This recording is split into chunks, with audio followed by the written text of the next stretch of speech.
Hey guys, it's been a while. The last several months I've been hard at work starting my own now successful business.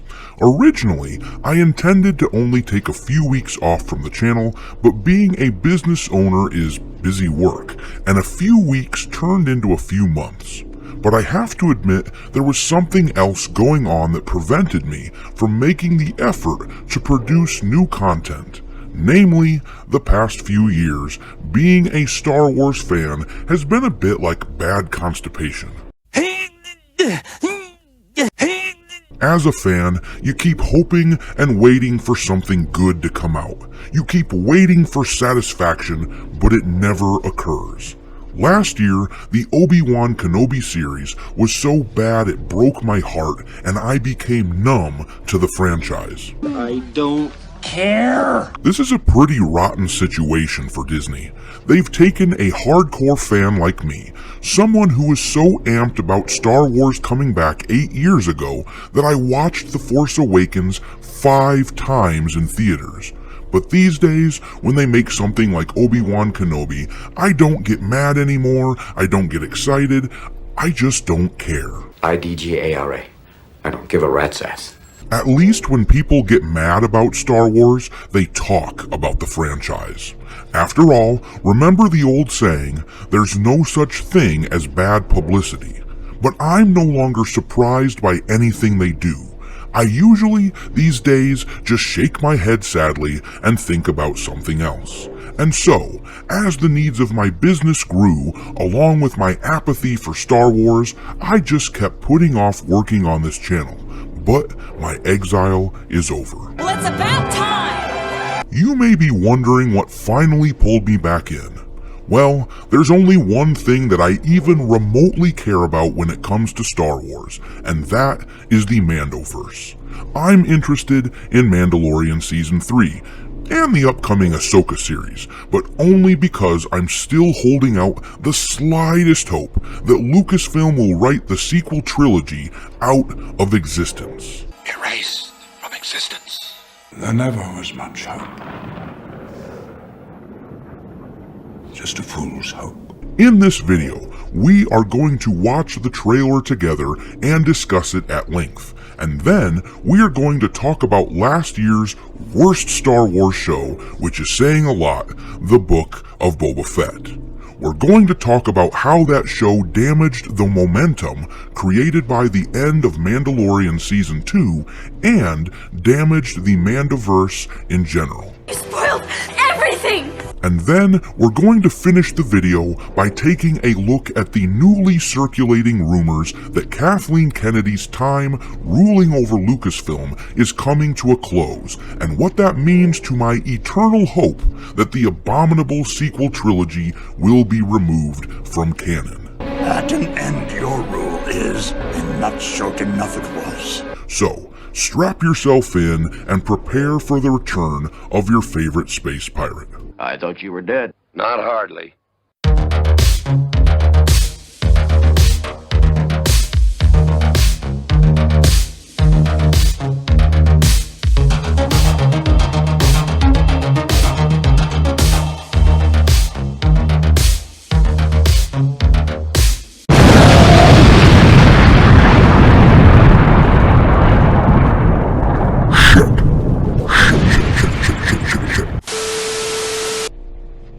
Alright, without further ado, let's take a look at the trailer for The Mandalorian Season 3.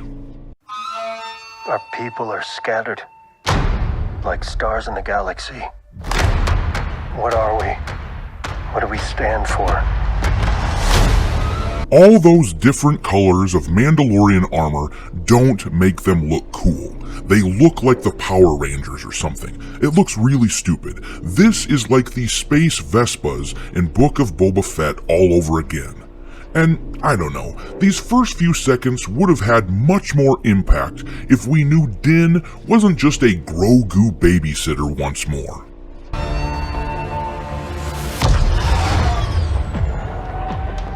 Being a Mandalorian's not just learning about how to fight. You also have to know how to navigate the galaxy. That way, you'll never be lost.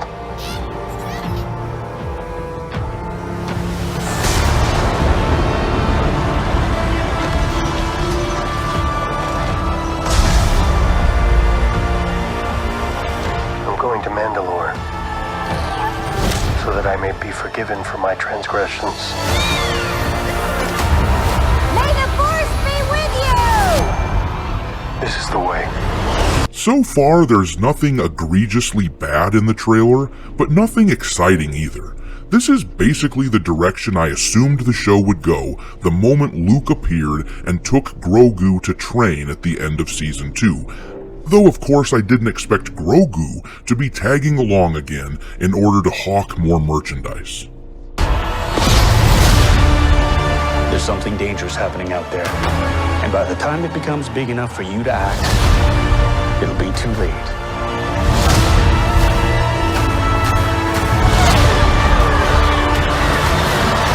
Hang on, kid.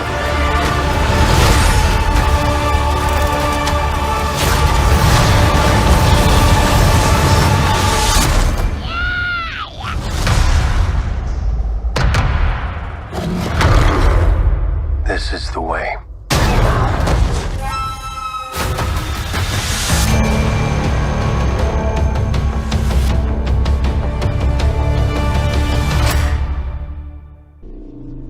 And there we have it. I guess it was an alright trailer, nothing exciting, nothing bad, it just was there. Pretty meh. It was a trailer that would have been much more impactful if they hadn't mucked up the story with the Book of Boba Fett, and that will serve nicely as a lead-in to my next point. The Book of Boba Fett show wouldn't have been so bad if it was a self-contained show that had no plot or no point. If it simply ruined one beloved character, Boba Fett, then we could toss it into the same intellectual scrap heap as the Disney sequel trilogy. You can't triple stamp a double stamp! You can't triple stamp a double stamp, Lloyd! You can't triple stamp a double stamp! Lloyd! The problem with the Book of Fett is that it dragged Din Djarin and Grogu into the mix. This was a mistake on many levels. It was jarring to the audience to suddenly not see Boba Fett, the title character, for basically 2 full episodes in a small 7-episode series. And naturally, it was terrible because it absolutely pummeled the character growth of Din Djarin and Grogu.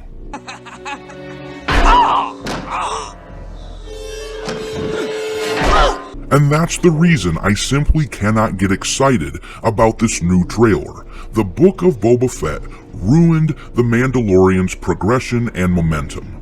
The entire point of the first 2 Mandalorian seasons was to find a safe place for Grogu to live.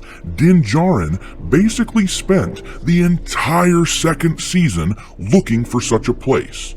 And since Star Wars is a Jedi-centric story, and Grogu is the same species as Yoda, the quintessential Jedi, it was very satisfying to see Luke take Grogu to be his new apprentice at the end of Season 2. Therefore, when the episode first aired, I was completely excited about what the future held. Returning Grogu back to Din Djarin's side was ruinous because it essentially transformed The Mandalorian into a sitcom. What do I mean by that? Well, sitcoms are shows which feature situational comedies, meaning characters find themselves in amusing circumstances, but by the end of the show, everything goes back to normal. Think of The Simpsons as an example. Marge and Homer may have their problems from time to time, but they're never going to get divorced, they're never going to have any major problems that cause any major changes to their lives, they're never going to move or something like that. Bart and Lisa are eternally stuck in the same grade at school, and Maggie is eternally going to be just a little baby. Everything returns to the status quo 99% of the time. Apparently, that's the way The Mandalorian is now too. It is now the Din and Grogu show. The good news is this. The insertion of the Mandalorian episodes in the Book of Boba Fett was so jarring, so out of place that I believe they weren't originally intended to be there. I suspect that someone far up the corporate ladder at Disney insisted that Grogu return to Din Djarin's side because they, Disney that is, wanted to continue selling merchandise with Grogu's face on it. Merchandising, merchandising, where the real money from the movie is made. Why is this good news, you may ask? Well, it's good for two reasons. The first and most obvious reason is this. Corporate greed is a good thing in this context. It means that Disney Lucasfilm might finally start listening to the fans, because bringing Grogu back to The Mandalorian indicates that Disney clearly wants our money. But bringing back Grogu also means this, which is far more important. There is still hope that the Mandoverse will retcon the sequel trilogy. Sunday's found peace into the abyss. If you'll remember, last year there was a lot of buzz after Grogu was presented with a choice by Luke Skywalker. If he took Yoda's old lightsaber, he would become Luke's first apprentice, thereby retconning the sequels which asserted that Ben Solo was Luke's first apprentice. But if he took the Mandalorian armor, he would return to Din Djarin and abandon the Jedi. Well, when Grogu took the armor and returned to Din Djarin in Book of Boba Fett Episode 7, it broke the hearts of many of us. It was one more bit of evidence that Lucasfilm, under the direction of Kennedy, would never abandon those awful sequel trilogy films. A whole lot has happened at Disney since then. We have a new CEO of the company after Bob Chapek was sacrificed at the altar of lame excuses for why Disney is struggling. And with Bob Chapek's departure, the rumors, which I'm sure you've heard by now, suggest that Kennedy will leave Lucasfilm after the upcoming Indiana Jones film. Get the hell out of here. I suspect the rumors are finally true, but I won't fully believe it until I see it. I've been fooled too many times before. But if those rumors are indeed correct, then finally the window will be open to begin healing the franchise. Can it be true? For a long time, fans who hate the sequel trilogy have whispered rumors about the upcoming Ahsoka show and the Veil of the Force. That mysterious dimension, it is rumored, might be used by Ahsoka to prevent the disastrous events of the sequel trilogy from happening. If this ends up being the case, then I will rescind my lukewarm reaction to the trailer for Mandalorian Season 3, and I will become excited again.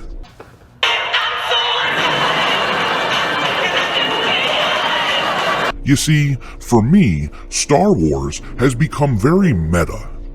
The villains in the Mandoverse are no longer the remnants of the Empire. The villains are Disney Lucasfilm themselves. The battle is against them, and within the Mandoverse story, I am rooting for Kathleen Kennedy's reign of terror to end. If all roads do not lead to the sequel trilogy, and if, in fact, those of us who hate those films are given a detour to an alternate reality, which will still preserve those films for those who like them, that might save the Star Wars brand. So you're telling me there's a chance? What do you think? Do you believe the rumors about Kathleen Kennedy's imminent departure? And if so, then what are the odds that we will see the sequels retconned out of existence? Let me know your thoughts in the comment section. As for me, this is the only thing that I care about in Star Wars anymore. Obi-Wan was a horrible show. I didn't even watch Andor, and the people who told me that it wasn't that bad just can't convince me to waste my time. Basically, everything hinges on whether or not they'll finally listen to this section of the fan base. I might plug my nose long enough to watch Mandalorian Season 3 and the Ahsoka show, but until they undo the damage Kennedy has done, to me, Star Wars will remain just the original 6 films and the Clone Wars cartoons and all the old extended universe material that I used to enjoy. Oh, so that's the plan from our great leader, huh? Just sit here on our butt. Yep, that's all I plan to do. I'm going to watch and listen, keeping my ear to the ground, and with that in mind, you can reasonably expect to see new content from me once or twice a week from here on out. I should finally have time to produce new material now that I'm getting caught up with the hectic schedule of my new business. For those of you who have stuck with me, who have stuck around, I appreciate you very, very much.